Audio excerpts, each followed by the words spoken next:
Alhamdulillahirrabbilalamin. Wassalatu wassalamu ala mursalin wa ala alihi wa sahbihi ajma'in.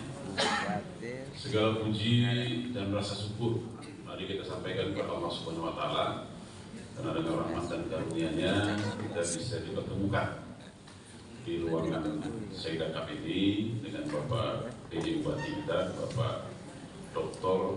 Andes Merah Budiman SHMH.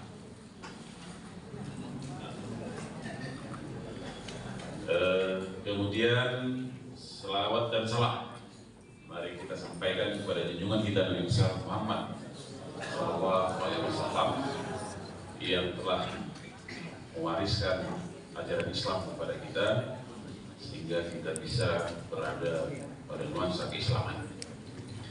Yang saya hormati Bapak PJ Bupati, Bapak staf ahli yang ada di depan ini, Pak Sekretaris, Pak Budi, ulangi biar lengkap, Tengku Budi,